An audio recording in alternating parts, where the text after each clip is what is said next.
నా పేరు మొబల ఎస్తేరు రాణి. నేను ఒక అడ్వకేట్ ని. గాజు గ్లాసు గుర్తుపై నేను పోటీ చేస్తున్నాను. ఎందుకు చేస్తున్నాను అనే విషయాన్ని మీకు చెప్పాలని మీ మధ్యకు వచ్చాను. స్వాతంత్రం వచ్చి 77 సంవత్సరాలు అయిపోయింది. 17 మంది ముఖ్యమంత్రులు మన మధ్యన ముఖ్యమంత్రులుగా చేశారు. రాష్ట్రం విడిపోయిన తరువాత మన మొట్టమొదటి ముఖ్యమంత్రి గారు చంద్రబాబు నాయుడు గారు అయితే, రెండవ ముఖ్యమంత్రి వైఎస్ జగన్ గారు అయ్యారు. కానీ ఇక్కడ మీరు తెలుసుకోవాల్సింది ఒక విషయం ఉంది. ప్రతి సమస్య ఓటుతోనే ముడిపడి ఉంది. ఈ సమస్యను మనం తీర్చుకునే పరిస్థితిలో మాత్రం మనం లేము. యావత్తు భారతదేశంలో ఒక విషయము తెలియని పరిస్థితి మీకేమీ కాదు. ప్రతి నియోజకవర్గంలో మాల మాదిగలు లేని గ్రామం అంటూ లేదు. ఇక్కడ చెప్పాలంటే చరిత్ర రోజులు చాలవు. కానీ నేను ఎందుకు మాట్లాడుతున్నాను అనేది ఇప్పుడు మీకు పనికొచ్చే మాటలు మాత్రమే నేను మాట్లాడాలనుకుంటున్నాను. ఈ నియోజకవర్గాల్లో రాష్ట్రం విడిపోయిన తర్వాత మనకి 176 స్థానాలు ఉన్నాయి. ఈ 175 స్థానాలలో కేవలం ఎస్సీలకు కేటాయించిన సీట్లు దాదాపు 36 అనుకుంటా. 100కి 15 సీట్లు డాక్టర్ బిఆర్ అంబేద్కర్ రిజర్వేషన్ రాసి ఉన్నారు. దీనికి ముందు చిన్న మాటలు మీకు చెప్పాలి. ఈ భారతదేశంలో ప్రభుత్వాన్ని పరిపాలించింది ఇక్కడ బ్రిటిష్ గవర్నమెంట్. బ్రిటిష్ వారు కంటే ముందు ముస్లింలు పరిపాలించారు మన దేశాన్ని. ఆ తర్వాత క్రైస్తవులు వచ్చారు. క్రైస్తవులు రాబట్టే ఇక్కడ చర్చెస్ అనేవి వెలువడి మనం అందరూ హిందువులుగానే పుట్టాము, హిందూ దేశంలో పుట్టాము. కానీ క్రైస్తవం ఇచ్చిన గవర్నమెంట్ ఏదంటే బ్రిటిష్ గవర్నమెంట్. చర్చెస్ తో పాటు 1000 ఎకరాలు ఇచ్చింది. అనాథ ఆశ్రమాలు కట్టింది, వృద్ధుల ఆశ్రమాలు కట్టింది, కుష్ఠుల హాస్టల్ కట్టింది, బాలవాడి కట్టింది, ప్రతి విధవరాలకి హాస్టల్ కట్టింది. అవన్నీ కూడా బ్రిటిష్ గవర్నమెంట్ అన్ని వదిలేసి లక్షల ఎకరాలు ఈ దేశంలో వదిలేసి స్వార్థంగా ఏ సెంటు భూమి కూడా బ్రిటిష్ గవర్నమెంట్ తీసుకెళ్లేదు. ఆ క్రైస్తవ్యంతో ఇక్కడ క్రైస్తవంతో పాటు ఆస్తులు కూడా మిగిల్చి ఈ రోజు బ్రిటిష్ గవర్నమెంట్ వెళ్ళిపోయింది. ఈ రోజు కొంతమంది స్వార్థ పరులు మాత్రమే మాకు స్వాతంత్రం కావాలి అన్నారే తప్ప మిగిలిన ఇక్కడ అన్యాయం అయిపోయిన కులాలు మాత్రం అడగలేదు. వారి స్వార్థం కోసం మాకు స్వాతంత్రం కావాలి అన్నారు గాంధీ లాంటి వాళ్ళు. అయితే డాక్టర్ బిఆర్ అంబేద్కర్ గారు మీరు ఎదురుగుండా పెట్టుకున్నారు. మన ఇష్ట దైవం కాదని ఎవరు కాదంటే సరిపోరు. భారత రాజ్యాంగ నిర్మాత యావత్ భారత జాతికే జాతిరత్న. ఇక్కడ ఈ బ్రిటిష్ వారు ఒక ప్రశ్న వేశారు. దానికి ముందు చిన్న విషయం ఏంటంటే డాక్టర్ బిఆర్ అంబేద్కర్ మీకు తెలుసుంటే సంతోషం, తెలియని వారు గ్రహించాలని అడుగుతుంది. నేను చెప్తున్నాను, జాతిరత్న భారత జాతిపిత. ఈ రోజున చిన్నప్పుడు చదువుకునే రోజుల్లో అందరికీ తెలియాలి ఈ విషయము. ఎవరికి తెలిసినా తప్పు లేదు. చాలా మందికి చరిత్రలు తెలియక ఇష్టానుసారముగా ఈ రోజు మాట్లాడుతున్నారు. డాక్టర్ బిఆర్ అంబేద్కర్ లేకపోతే యావత్తు భారత జాతికి ఇవాళ స్వాతంత్రమే లేదు. స్వాతంత్రం ఇచ్చిన ఏకైక నాయకుడు మాత్రం డాక్టర్ బిఆర్ అంబేద్కర్. చిన్నప్పుడు చదువుకున్నప్పుడు ఆయన తన జీవితాన్ని మర్చిపోకుండా చదువుకున్న రోజుల్లో ఒక మాస్టర్ లెక్కలు చేస్తుంటే ఆ మాస్టర్ లెక్క తప్పు రాశారు. మాస్టర్ మీరు బయట కూర్చోబెట్టారు. ఈ రోజు మనం కుర్చీలో కూర్చుంటున్నాం, చొక్కాలు వేసుకుంటున్నాం, ప్యాంట్లు వేసుకుంటున్నాం, కారులో తిరుగుతున్నాం. కానీ డాక్టర్ బిఆర్ అంబేద్కర్ చదువుకున్న చదువు బయట వరండాలో కూర్చుని చదువుకున్న రోజుల్లో మాస్టర్ లోన తప్పు చేస్తుంటే మాస్టర్ మీ లెక్క తప్పుందని అడిగితే ఆ మాస్టర్ కూడా తెలియక డాక్టర్ బిఆర్ అంబేద్కర్ నువ్వు లోనకు వచ్చి ఆ లెక్క ఏంటో చెప్పన్నారు. లెక్క చెప్పుతున్నప్పుడు బోర్డు వెనకాల కొంతమంది పెద్దవాళ్ళ భోజనాలు ఉన్నాయి. ఆయన చదువుకున్నప్పుడు వచ్చేసి భోజనాలు తింటున్నారు, అయిపోయింది, లెక్క కరెక్ట్ అని రాశారు. ఒక చెట్టు కింద కూర్చుని ఆయన అన్నం తింటుంటే ఈయన క్లాస్ రూమ్ లోకి వెళ్ళారని ఆయన గాలి తగిలి ఆ బోర్డు వెనకాల ఉన్న భోజనాలు మైలు అయిపోయినాయి అని ఆ ఎంగిలి మెతుకులు తీసుకొచ్చి డాక్టర్ బిఆర్ అంబేద్కర్ మొక్క మీద కొట్టారు. తండ్రిని అడిగాడు, నువ్వు చదువుకో. అప్పుడు అందులో ఒక బ్రాహ్మణులే వచ్చి డాక్టర్ బిఆర్ అంబేద్కర్, ఈ రోజు డాక్టర్ బిఆర్ అంబేద్కర్ ఇంటి పేరు ఒక బ్రాహ్మణుడిది. భీమరావు గారు ఆయన పేరు అయితే బిఆర్ అంబేద్కర్, అంబేద్కర్ ఒక బ్రాహ్మణుడి ఇంటి పేరు, నా ఇంటి పేరు నీకు ఇస్తున్నాను, నువ్వు చదువుకో అంటే చరిత్ర చెప్పాలంటే చాలా ఉంది కాబట్టి మీకు క్లుప్తంగా మాత్రమే చెప్తున్నాను. అప్పుడు డాక్టర్ బిఆర్ అంబేద్కర్ వేరే దేశం వెళ్ళి బరోడా వెళ్ళి న్యాయశాస్త్రం చదువుకుని అక్కడికి వెళ్ళినా ఇక్కడ జరిగిన అన్యాయాన్ని మర్చిపోకుండా గుండెల్లో పెట్టుకుని ఇండియాకి వచ్చిన ఏకైక వ్యక్తి డాక్టర్ బిఆర్ అంబేద్కర్. అప్పుడు రాజ్యాంగం రాయాలనుకుంటే రాజ్యాంగం రాసినప్పుడు 253 మంది కాన్ఫరెన్స్ ఉంటే బ్రిటిష్ వారు ఒకే క్వశ్చన్ వేశారు, మీకు దేశం కావాలంటున్నారు, స్వతంత్రం కావాలంటున్నారు, ఎవరైనా రాజ్యాంగం రాయగలరా అని అడిగారు. 253 మందిలో అన్ని కులాలు ఉన్నాయి, కానీ ఏకైక నాయకుడిగా ఆయన లేచి నేను రాస్తాను రాజ్యాంగం అని చెప్పిన గొప్ప నాయకుడు డాక్టర్ బిఆర్ అంబేద్కర్. రాశారు. రాస్తున్న క్రమంలో కేవలం ఎస్సీలకి మాత్రమే డాక్టర్ బిఆర్ అంబేద్కర్ రాయలేదు. డాక్టర్ బిఆర్ అంబేద్కర్ కి అవకాశం వచ్చింది. ఈ వేళ మనం చూస్తున్న చాతుర్య వర్ణ వ్యవస్థలో ఆర్యులు పండిత వృత్తి చేస్తే, వైశ్యులు వ్యాపారం చేస్తే, క్షత్రియులు పాలకులుగా చేస్తే 85% ఉన్న యావత్తు శూద్ర జాతి, ఇందులో కమ్మవారు ఉన్నారు, కాపువారు ఉన్నారు, రెడ్డివారు ఉన్నారు, సెట్టుబల్జీలు ఉన్నారు, కుమ్మర్లు ఉన్నారు, కమ్మర్లు ఉన్నారు, మాలలు ఉన్నారు, మాదిగలు ఉన్నారు. ఇందులో కేవలం డాక్టర్ బిఆర్ అంబేద్కర్ ఎస్సీ నాయకుడు కాదని చెప్పడానికి మాత్రం విషయం చెప్తున్నాను. అప్పుడు డాక్టర్ బిఆర్ అంబేద్కర్ ఈ శూద్రులు ఎవరికి, ఇప్పుడు ఎవరైతే మన చంద్రబాబు నాయుడు గారు ఉన్నారో, మన రెడ్డి గారు ఉన్నారో, వీళ్ళెవరికి ఆలయ ప్రవేశం లేదు. ఈ ఆలయ ప్రవేశం లేనప్పుడు డాక్టర్ బిఆర్ అంబేద్కర్ నడిబొడ్డిన మనుధర్మ శాస్త్రాన్ని తగలబెట్టారు. నువ్వెందుకు మనుధర్మ శాస్త్రాన్ని తగులబెట్టావు అని అంటే, యావత్తు శూద్ర జాతి 85% ఉండగా మేమందరం ఆలయ ప్రవేశం లేనప్పుడు మాకు ఈ మనుధర్మ శాస్త్రం ఎందుకంటే తగలబెట్టానంటే, అప్పటి నుండే శూద్రులో నుంచి అతి శూద్రులుగా ఈ మాల మాదిగలతో పాటు 59 కులాలను శూద్రుల నుంచి వేరు చేసి అతి శూద్రులుగా తీర్చిన సమాజమే ఈ ఇండియా. సరే, అంటరాని తనము ఈ 59 కులాలకు మాత్రమే ఉంది. ఇక్కడ మాల మాదిగలే కాదు, 59 కులాలు ఉన్నాయి. కానీ డాక్టర్ బిఆర్ అంబేద్కర్ జాలిపడి రాజ్యాంగం రాసినంత మాత్రాన ఇక్కడ చాలా మంది వెనుకబడిన వర్గాలు ఉన్నాయి. వెనుకబడిన వర్గాలు అంటే సెట్టిబల్జీ, కొమ్మరి, కమ్మరి, యాదవ, ఇప్పుడు చాలా మంది పోటీ చేస్తున్నారు కదా, వీళ్ళందరికీ కూడా డాక్టర్ బిఆర్ అంబేద్కర్ ఒకే క్వశ్చన్ వేశారు, ఎస్సీలు బలహీన వర్గాలు, మీరు బలహీన వర్గాలు, ఎస్సీలు బలహీన వర్గాలు కాదు, మీకు మాకు తేడా ఏంటంటే మీకు అంటరాని తనము తీసింది గవర్నమెంట్, ప్రభుత్వం కాదు, కొన్న ప్రజలు, సొసైటీ మీకు అంటరానితనం తీసింది, ఎస్సీలకి అంటరానితనం తీయలేదు.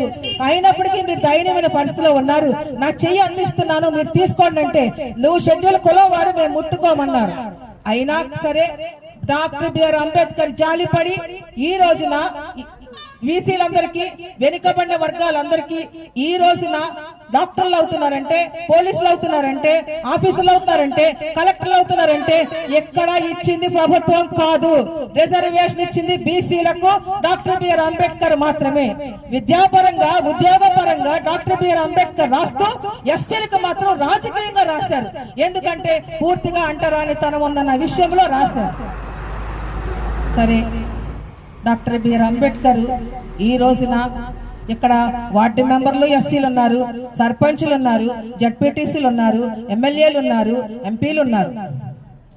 ఈ భారతదేశంలో డాక్టర్ బిఆర్ అంబేద్కర్ ఎస్సీలకే రిజర్వేషన్ రాయకపోతే ఒక్క సీటు కూడా, ఇప్పుడున్న ప్రభుత్వాలు ఒక్క సీటు కూడా ఎస్సీలకి ఇచ్చే పరిస్థితే లేదు. ఈ రోజు పోటీ చేస్తున్న వార్డు మెంబర్లు, సర్పంచులు, ఎంపీటీసీలు, జడ్పీటీసీలు, ఎమ్మెల్యేలు, ఎంపీలు 100కు 15% ఉన్నారంటే కేవలం డాక్టర్ బిఆర్ అంబేద్కర్ ఇచ్చిన భిక్షే తప్ప ఏ పార్టీలు ఎస్సీలకు సీట్లు కేటాయించలేదు. అందులో భాగముగానే ఈ రోజు అంబేద్కర్ ఇచ్చిన రిజర్వేషన్ లోనే ఇక్కడ 175లో 100కు 15 చెప్పిన ఇక్కడ ఎస్సీలకు సీట్లు కేటాయించిన పరిస్థితిలో చింతలపూడి నియోజకవర్గము ఎస్సీలు కేటాయించబడిందే తప్ప ఎస్సీ నియోజకవర్గం కాదు. డాక్టర్ బిఆర్ అంబేద్కర్ ఎస్సీలకు రిజర్వేషన్ ఎందుకు పెట్టారంటే ఇక్కడ అన్ని వర్గాలు ఉన్నాయి, గొప్పవాళ్ళు ఉన్నారు, పేదవాళ్ళు ఉన్నారు, అన్ని కులాలు ఉన్నారు. కనీసం మీ ఎస్సీలైనా నిలబడి మేము సమాజ స్థాపన చేస్తాం అని మాకు ఒక అధికారం అంబేద్కర్ ఇచ్చారు. కనుక సమాజ స్థాపన కోసం మాత్రమే డాక్టర్ బిఆర్ అంబేద్కర్ ఎస్సీలకు రిజర్వేషన్ ఇవ్వడం జరిగింది. అయితే ఈ రోజున వైఎస్ఆర్ నిలబడిన ఆయన మన సోదరుడే, తెలుగుదేశం నిలబడింది మన సోదరుడే, కాంగ్రెస్ కు నిలబడింది మన సోదరుడే, ఇండిపెండెంట్ గా ఎస్ఆర్ రాణి నిలబడింది కూడా మీ సోదరుడే. ఎవరు ఇచ్చిన భిక్ష కాదు. ఒకవేళ ఎస్సీలు ఏ పార్టీలో సీట్ అడుక్కోక్కర్లేదు, నెగ్గిన తర్వాత ఏ పార్టీలోనో జాయిన్ అవ్వగల కెపాసిటీ ఇచ్చిన ఏకైక నాయకుడు మాత్రం డాక్టర్ బిఆర్ అంబేద్కర్.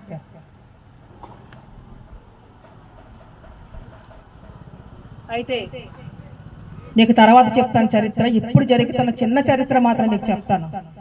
ఈ రోజున డాక్టర్ బిఆర్ అంబేద్కర్ ఇచ్చిన భిక్ష పక్కన పెడితే మీరు ఖచ్చితంగా ఒక విషయం తెలుసుకోవాలి.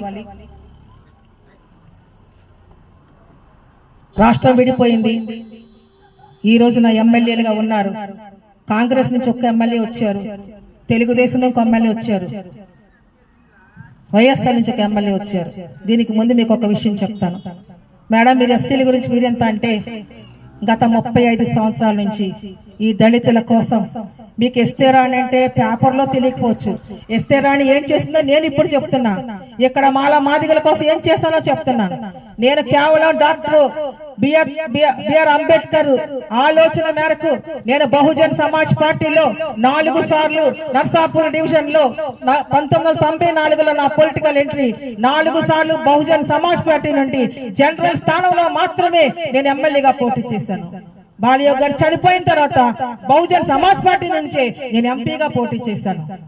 దీనితో పాటు వర్గీకరణని ఎస్సీలను వేరు చేయటం కోసం కొన్ని ప్రభుత్వాలు మాదిగలను వేరు చేస్తుంటే ఖచ్చితంగా మాదిగలు విడిపోకూడదు. ఎందుకంటే 59 కులాలకి డాక్టర్ బిఆర్ అంబేద్కర్ రిజర్వేషన్ రాశాడు, కానీ మాదిగలకు రాయలేదు. కనుక వీళ్ళందరూ కలిసి ఉండాలని ఉద్యమం చేసినప్పుడు తెలుగుదేశం గవర్నమెంట్ లో నన్ను పివి రావు గారిని ముక్కు పగలగొట్టి నా చేతులు నా కాళ్ళు పగలగొట్టి రక్తాలు కారిపోతుంటే జనాన్ని చూస్తే ఉమ్మడి రిజర్వేషన్ కోసం ఈ దళితులు మాదిగలు విడిపోకూడదని లాఠీ దెబ్బలు తిన్నా కొట్టుకున్నా లక్షల మంది గుర్రాలు తొక్కిచ్చి కొడుతుంటే వాళ్ళందరినీ తీసుకెళ్లి హాస్పిటల్లో జాయిన్ చేసి నా కళ్ళతో నేను చూసి దళితులు విడిపోకూడదని ఆ రోజు లాఠీ చార్జిని పోలీస్ స్టేషన్ వరకు వెళ్ళిన నేను వర్గీకరణ రాకూడదు, వస్తే మాదిగలు విడిపోతారని చెప్పి వర్గీకరణ రద్దు చేసిన వాళ్ళలో నేను ఒక వ్యక్తిని. ఎందుకు తెలుసా? ఈ రోజు చూడండి, మాదిగలు మాత్రం కలిసి ఉండకూడదు. బీజేపీ, తెలుగుదేశం, జనసేన, తెలుగు కాంగ్రెస్ ఇలాందరూ కలిసి ఉండొచ్చు, కానీ ఈ రోజున మాదిగలు కలిసి ఉండే పరిస్థితి లేదు. ఇక్కడ చింతలపూడి నియోజకవర్గంలో 2,72,000 ఓట్లుంటే కేవలం దళిత క్రైస్తవులు 1,00,000 ఓట్లున్నాయి.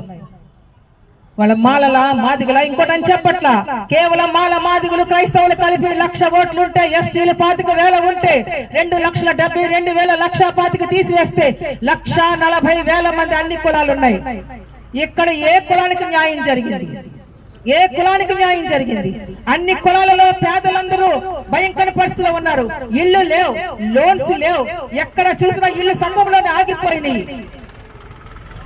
ఇక రహస్యం చెప్తే అన్ని వర్గాలకు న్యాయం జరగకపోగా ఇక్కడ ఎస్సీ కార్పొరేషన్ ఆయన భిక్షతో వస్తే ఈ రోజున ఈ గవర్నమెంట్ ఎస్సీ కార్పొరేషన్ రద్దు చేసి క్రైస్తవులకు వచ్చే నిధులన్నీ తీసేసి ఈ డబ్బులన్నీ తీసుకు అందరికీ పంచుతున్నారే తప్ప కేవలం ఎస్సీలు అన్యాయం అయిపోతుంటే ఎవరు పట్టించుకునే ప్రభుత్వం ఇక్కడ లేదు. నేను ఎస్సీల గురించే మాట్లాడట్లా, ఎస్సీలు అందరికీ పని చేయగలరు. అంబేద్కర్ ఎలాగా రాజ్యాంగం రాసి యావత్తు భారత జాతికి రక్షణ కలిగించారో అలాగే ఎస్సీ నియోజకవర్గంలో కూడా ఎవరైతే నిలబెడతారో అన్ని వర్గాలకి పని చేయమని, న్యాయం చేయమని, సమాజ నిర్మాణం స్థాపించమని చెప్పిన ఏకైక నాయకుడు డాక్టర్ బిఆర్ అంబేద్కర్. కళ్ళు తెరవండి, చేతులు కట్టుకోవాల్సిన అవసరం లేదండి. మనం పులిలను తప్ప గొర్రెలను కాదు. హక్కు హక్కుల భిక్షమెత్తితే రావు, పోరాటం చేస్తే వస్తాయి. మీ పోరాటంలో నేనున్నాను. మీరు అనుకుంటున్నారేమో మరి కొద్ది రోజుల్లో ఎన్నికలు రాబోతున్నాయి. మిమ్మల్ని ఎవరిని చెప్తున్నాను, ఏ ఎమ్మెల్యేని నేను వ్యతిరేకించట్లేదు. కానీ ఇక్కడున్న సోదరులు కాంగ్రెస్ ఎమ్మెల్యే వచ్చాడు, తెలుగుదేశం ఎమ్మెల్యే వచ్చింది, వైఎస్ఆర్ వచ్చింది. మీరే అంటున్నారు వైఎస్ఆర్ లో పోటీ చేస్తున్నాడు, ఎమ్మెల్యే అన్నాడు, మాకేమీ చేయలేదన్న మీరు ఇప్పుడు వైఎస్ఆర్ లో ఇంకొక బలీజగర్ వస్తున్నారు. ఆయన ఏం చేస్తారు ఆలోచించారు. నేను ఎవరిని కామెంట్ చేయటకు రాలేదు, కానీ ఇది ఎస్సీ నియోజకవర్గం, ఎస్సీలు కేటాయించబడింది. ఎవరు అన్ని వర్గాలకు పనిచేస్తారో, అన్ని కులాలకు పనిచేస్తారో ఖచ్చితంగా వారికి ఓటు వేసుకుని ఈ యొక్క చింతలపూడి నియోజకవర్గాన్ని బాగు చేసుకోవాలని కోరుకుంటున్నాను. ఏ రోజైనా కాంగ్రెస్ ఎమ్మెల్యే గాని, తెలుగుదేశం ఎమ్మెల్యే గాని, వైఎస్ఆర్ ఎమ్మెల్యే గాని అసెంబ్లీలో ఇప్పటికే 15 సంవత్సరాలు అయిపోయింది. ఒక్కొక్కళ్ళు 5 సంవత్సరాలు పరిపాలించారు. ఈ ముగ్గురులో ఎప్పుడైనా అసెంబ్లీలో మా చింతలపూడి నియోజకవర్గంలో రోడ్లు లేవు, డ్రైనేజ్ సిస్టమ్ లేదు, కరెంటు లేదు, పైప్ లైన్స్ లేవు, రైతులకు సరైన గిట్టుబాటు ధర లేదు, ఎస్సీలకు ఎస్సీ కార్పొరేషన్ తీసేశారు, ఒక హాస్పిటల్ లేదు, 100 పడకల హాస్పిటల్ అన్నారు, అది లేదు, విద్యా వాలంటీర్లు, ఆశా వర్కర్స్, వీళ్ళకి ఏమి న్యాయం జరిగింది? సముచిత స్థానం ఎవరికి ఇచ్చారు? ఇక్కడ ఈ నియోజకవర్గంలో 60% చదువుకున్న వాళ్ళు ఉన్నారు, ఉద్యోగాలు లేవు, ఉన్న ఉద్యోగాలు పీకేస్తున్నారు. మరి ఇక్కడ ఇన్ని గ్రామాలు ఉంటే రక్షణ కల్పించడానికి పోలీసులు ఉండాలి. పోలీస్ డిపార్ట్మెంట్ లో ఒక్కొక్క గల్లీలో, ఒక్కొక్క పేటలో ఒక పోలీసు ఉండాలి. ఏ ఉద్యోగాలు? ఎంతమంది చదువుకుని ఉంటే నిరుద్యోగ సమస్య తీరుస్తారన్న మీరు మీకు 500 ఇస్తాం, 4000 ఇస్తాం, 3000 ఇస్తాం అంటున్నారే తప్ప ఈ జీవితాన్ని బాగు చేసిన ప్రభుత్వం ఏదో మీరు చెప్పమని మమ్మల్ని అడుగుతున్నా. మీలో నుంచి పుట్టిన నేను ఒళ్ళు కాలి లాఠీ దెబ్బలు తిని జరుగుతున్న అన్యాయం బయటకు తీసుకురావడానికి ఈ రోజున మీ అక్కగా, మీ చెల్లిగా, మీ తల్లిగా బయటకు వచ్చి మీకు ఖచ్చితంగా ఓటు విలువని తెలియచేది మీ దగ్గరకు వచ్చాను. ఒకనొకప్పుడు కోటగిరి విద్యాధరరావు గారు ఒంటరిగానే పోటీ చేశారు. మీరందరూ తెలివైన వాళ్ళు. ఇండిపెండెంట్ కి ఓటు వేసిన తర్వాత పార్టీలో జాయిన్ అయ్యారు. ఈ వేళ ఎస్తేరాణి ఇండిపెండెంట్ గా పోటీ చేసి మీ అందరి ఓట్లతో అసెంబ్లీకి వెళ్దో మీరే చెప్పాలి. 2000 ఇస్తారు మీకు. గొర్రెల్లా తిప్పుతున్నారు. క్షమించండి సోదరులారా, ఈవేళ మీ జనమే కూలికి వెళ్తున్నారు. మీరే కాదు, అన్ని వర్గాల ప్రజలు, లేని ప్రజలందరూ కూలికి వెళ్తున్నారు. ఇదే జనము కాంగ్రెస్, ఇదే జనము వైఎస్ఆర్, ఇదే జనము బీజేపీ, ఇదే జనము ఇంకొక పార్టీ. కూలి అనేది ఇస్తున్నారు తప్ప, మద్యం ఇస్తున్నారే తప్ప, నోటి డబ్బులు ఇస్తున్నారే తప్ప ఈ నియోజకవర్గంలో ఏముంది? ఏమి న్యాయం జరిగింది? నేనే ఎమ్మెల్యే అయితే మీరేం చేస్తారని అడిగితే ఖచ్చితంగా నేనే ఎమ్మెల్యేనైతే రోడ్లు వేస్తాను, డ్రైనేజ్ సిస్టమ్ ఖచ్చితంగా కడతాను, పైప్ లైన్స్ వేస్తాను, నిరుద్యోగ సమస్య తీరుస్తాను, ఖచ్చితంగా చింతలపూడి నియోజకవర్గంలో ఒక పెద్ద హాస్పిటల్ కడతాను, ప్రతి గ్రామంలోనూ కుటీర పరిశ్రమలు ఏర్పాటు చేస్తాను. నిరుద్యోగ సమస్యను ఎలా తీరుస్తారు మేడం అంటే ఇక్కడ ఒక చింతలపూడిలో ఒక టూరిజం కడితే చాలా మంది ఇక్కడే బ్రతుకుతారు. ఇప్పుడే ఒక అమ్మాయి, ఒక దళిత అమ్మాయి అక్కడ నిలబడింది. ఇది 6వ సభ మాకు. మేడం నేను సభ చేస్తుంటే పరిగెత్తుకొచ్చింది. మేడం నేను చదువుకున్నాను మేడం, నేను BSc BEd చేశాను మేడం, కరువు పనికి వెళ్తున్నాను మేడం, నాకు 300 ఇస్తున్నారు మేడం, మేము చదువుకున్న వాళ్ళకి మీ ప్రభుత్వం ఏం చేస్తుంది మేడం, మీకేస్తే మీరేం చేస్తారు మేడం అని అడిగింది.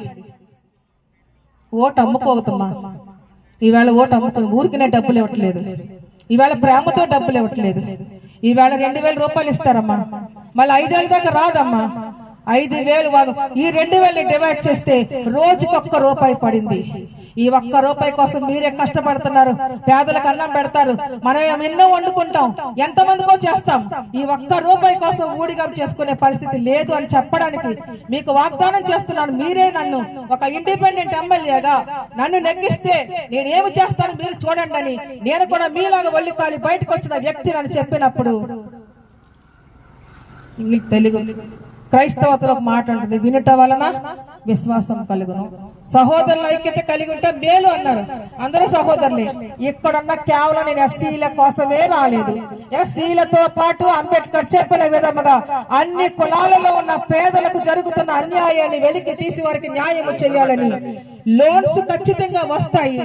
ఆ లోన్స్ అని రాకుండా ప్రభుత్వమే మనకు సహాయం చేయటం లేదని ఒక్కసారి కన్ను తెరిచి, నేనేమి మీ పార్టీలకు నుంచి తిట్టట్లేదు, నేను కూడా మీ పార్టీ మన పార్టీలో పనిచేసిన వ్యక్తిని. బయటకు ఎందుకు వచ్చానంటే ఒక్కొక్క ఎమ్మెల్యే పోటీ చేయాలంటే 15 కోట్లు ఇవ్వాలంట. 15 కోట్లు ఇస్తే ఈ ఎమ్మెల్యేకి 150 కోట్లు వస్తాయి. ఈ 15 కోట్లు మనకి ఎంగిలి బతికలు పడేసి ఈ 150 కోట్లు సంపాదించుకుని వాళ్ళ ఇళ్లలో పడుకుని ఎమ్మెల్యే గారి దగ్గరికి వెళ్తే మొక్కమ్మ చూసిన దాఖలాలు లేవు. ఒక్కసారి ఆలోచించండి. మిమ్మల్ని ఆలోచింప చేయడానికే వచ్చాను. ఓటు మీ ఇష్టం, ఓటు వేయాలని అడగటానికి వచ్చాను. ఎందుకంటే ఈ చింతలపూడి నియోజకవర్గం మరొకసారి వాళ్ళ యొక్క మాటలకు ఒమ్ము కాకూడదని అడుగుతున్నాను. ఆఖరిగా చెప్తున్నా, నేను లంచం ఇవ్వను, లంచం తీసుకోను. ఇస్తారు, ఈవేళ 3000 ఇస్తారు, 2000 ఇస్తారు, అయిపోద్ది. రేపు 10వ తారీఖు వరకు పంచుతారు. తెల్లారు మన ముఖం చూడరు. మీకు అభివృద్ధి కావాలో ఈ ఎస్తేరియాని యొక్క మాటలు నమ్ముతారు. నన్నే నమ్మి మీరు గాజు గ్లాసు గుర్తుకు ఓటు వేస్తే నేనే రోడ్లు వేస్తానని, డ్రైనేజ్ సిస్టమ్ ఖచ్చితంగా కడతానని, నిరుద్యోగ సమస్య తీరుస్తానని, ఖచ్చితంగా మిగిలిపోయిన ఇల్లు కడతానని, ఖచ్చితంగా చింతలపూడి నియోజకవర్గంలో ఒక హాస్పిటల్ ఖచ్చితంగా కడతానని, ఇప్పుడున్న 100 పడకల హాస్పిటల్ పూర్తి చేయిస్తానని, రైతులకున్న సమస్యలు తీరుస్తానని, ఖచ్చితంగా ప్రతి ఒక్కరు జరుగుతున్న అన్యాయాలు పోలీస్ చట్టాలు గాని మీకు నేను మొన్న ఎజెండా ఇచ్చాను. చాలా మందికి నా ఎజెండా ఇచ్చాను. ఇవాళ లేకపోతే నాకు ఆల్రెడీ మీకు రికార్డ్ చేశాను. నా యొక్క మొత్తం ప్రోగ్రామ్ అంతా యూట్యూబ్ లో ఉంది. ఎస్టర్ రాణి మమ్మల్ని కొట్టండి. కొట్టిన తర్వాత నేనేమి చేశానో, నేనేమి చెప్పానో అవన్నీ అందులో ఉన్నాయి. నేనే ఒక ఎమ్మెల్యేగా మీరు నన్ను ఎన్నుకుంటే ఖచ్చితంగా నేనేమి చెప్పాను అవి నెరవేరుస్తానని, హాస్పిటల్ కడతానని, మరొక హైదరాబాద్ చేస్తానని మా సోదరులుగా మీకు వాగ్దానం చేస్తూ జై భీమ్, జై భారత్.